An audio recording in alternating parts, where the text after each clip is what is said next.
And i-flex na rin natin yung ating cactus na talaga namang apakaraming bunga. Yung kasamahan niya nandun sa front ng malapit sa front door. So ito dito ko talaga nilagay kasi wala akong mapagsabitan doon.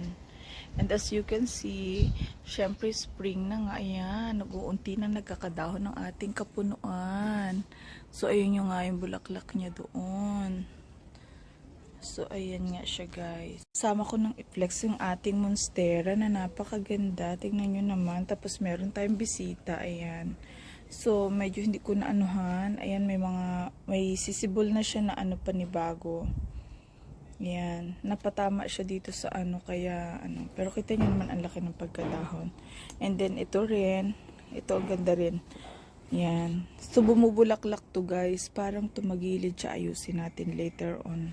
Ayan, isama ko na rin i-flex yung bulaklak ng ating lemon. Ayan na nga, ayan na, nagbubulaklakan na siya. So, may pa-lemon tayo dito sa side na to. Ayan.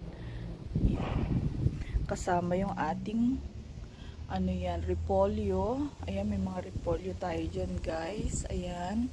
Tsaka cauliflower. Kasama na yung parsley. Tapos, may ilang puno tayo dyan ng, ayan, puno, tanim na strawberries, ayan siya, so may mga, na rin siya, ayan mga buko, ayan, andyan pa nga yung ating malulusog na parsley, kasama ng patatas, at sayote ito guys, yun, andito pa nga din tayo sa ating halamanan, so ayan yung puno ng nectarine natin guys, no? So, ito, meron tayong rosemary. Pag nagro-rose tayo. So, ayan. Ito plum to guys. Ayan, makita nyo. Wait lang. Ayan guys. So, may bunga na yung plum natin. Nakikita nyo ba yan? Mga nakikita ko. Ayan. So, yung plum natin, nag-umpisa na agad bumunga after mamulaklak pag umpisa ng spring. So, ayan, may mga bunga na siya. May plum na tayo. Susunod na yung ating nectarine. Guys, ito, napakatamis ng puno na to. Yung nectarine natin yan. So, ayan nga yung blueberry natin kanina. Meron tayong raspberry. At ang ating olive. Ayan. So, andyan yung ating mga ilan-ilang pananim. May aloe vera tayo dyan.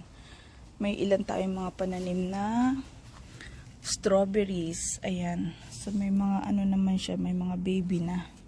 So, ayan. Medyo, ayan, malulusog naman sila. Ito parsley din to guys. Ayan. Thank you for watching guys.